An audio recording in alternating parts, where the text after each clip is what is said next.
back on the Rabbi Shmuel Show with Michael Ledeen, one of the great scholars of the world, author of over 25 books. And Michael, you raise an interesting point at the end of our last segment. It's maybe almost a distraction to focus on, is Iran going to get the bomb? Yes. Why is that a distraction, Michael? Because they're killing us today. They're killing Americans every day. They and their proxies and their agents. Even without a bomb, they're killing people. They don't need nukes to kill Americans. They're killing Americans all the time. So Iran, and what's the relationship between Iran and Al-Qaeda? They support Al-Qaeda. Most of Al-Qaeda moved from Afghanistan to Iran when we went into Afghanistan in 2001, 2002.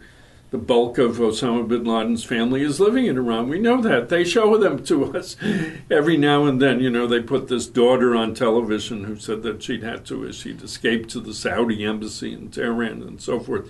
We know his son, Saad bin Laden, who's now one of the leaders of Al-Qaeda, is living in Tehran and has been there all along.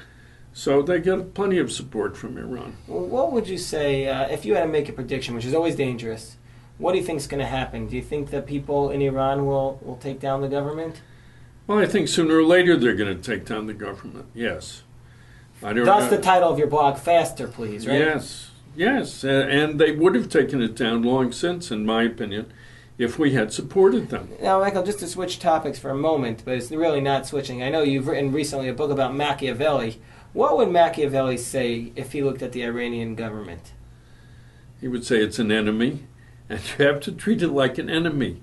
And it's foolish to run around pretending that they're our friends. That we can turn them into our friends by talking nicely to them. That will not work. Every American president for the last 31 years, this is not a partisan issue. It's not Democrats and Republicans or righties and lefties. Every American president since 1979, the date of the Iranian Revolution and the overthrow of the Shah, every American president has come to the conclusion that there was a way to make some deal with Iran, some grand bargain that would resolve our differences. Reagan? Everybody, from Carter to the present, including Reagan, of course. Who you worked for. Yes. And I talked to Iranians on behalf of Reagan regarding hostages and other things. And I saw it right there. I saw what was happening. And, you know, every last one of them, Reagan, 2 Bushes, 1 Clinton, 1 Carter, and Ford. I mean, they've all tried to make deals and with Obama. Iran. And now Obama. Yes. So you're saying that when Obama says he wants to speak to the Iranians, it's really what we've been doing for the last 30 years. Yes, nothing new. It's continuation.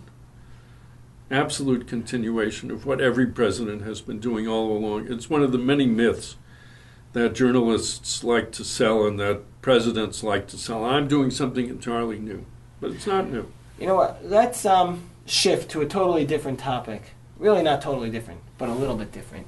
Since we brought up Machiavelli before, what would Machiavelli say about Moses? I know you've written about this very provocatively.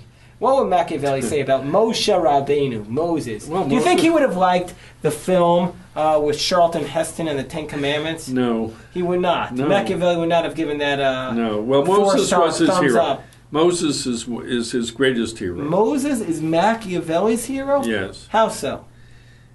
He said Moses was unique in history because Moses is the only man in the history of the world who created a new religion, a new state, and spoke directly to God.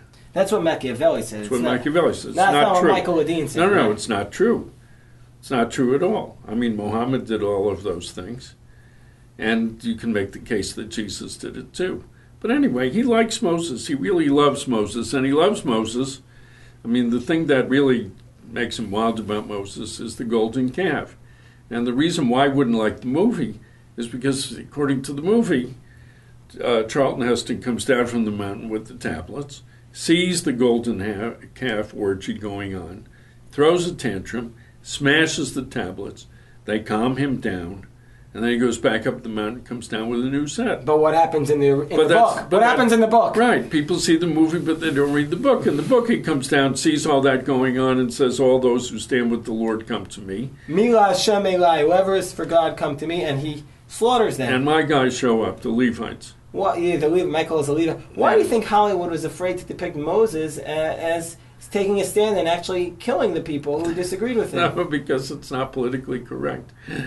It The doesn't. Bible is not politically correct. No, not at all. No, in fact, Isn't that story, unfortunate? If only we could rewrite the Bible, we could make it politically correct. Rabbi, that story is very funny because while I was writing the Machiavelli book, at one point I went to dinner at the home of a very famous Washington person, and he said to me, No names. We won't mention no his name. names, and he said, Barack Obama? Was it he Barack said, Obama? No. Okay. He said, so what are you doing? I said, well, I'm writing a book on Machiavelli. And he said, oh, how interesting. What have you learned? And I said, well, oddly enough, I learned something about the New Testament that I really had, the Old Testament that I really hadn't paid attention to Not the before. Hebrew Bible. The Hebrew Bible. And he said, what? And I told him, the golden calf and killing all these people in the orgy. And he looked at me and he said, where are you getting this from? I said, well, it's there in Exodus. All you have to do is read it. He said, it is not. I said, well, let's have a look. Well, of course, he didn't thought have this was crazy Michael Ledeen putting something into the Bible. Or some crazy Italian from the Renaissance.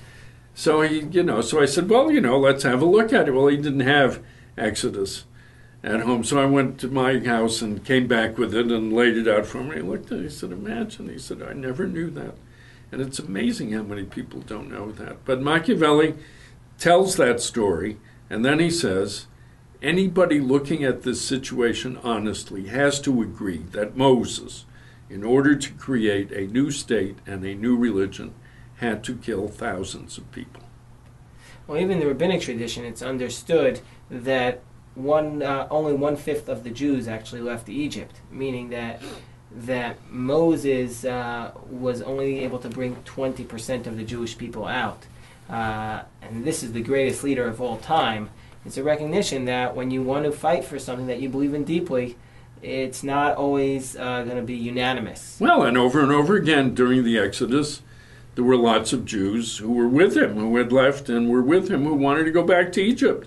And we're always saying, well, what do you have? Well, dragging us across this desert, nothing to eat, and so forth. And yeah, they remembered the watermelons that they had in Egypt, and the cucumbers and the leeks. But even at the very beginning, Moses has to strike down a person and kill him. Yes. So the figure of Moses really needs a modern person to a new film. Maybe, Michael, you could collaborate with Spielberg to give an honest depiction.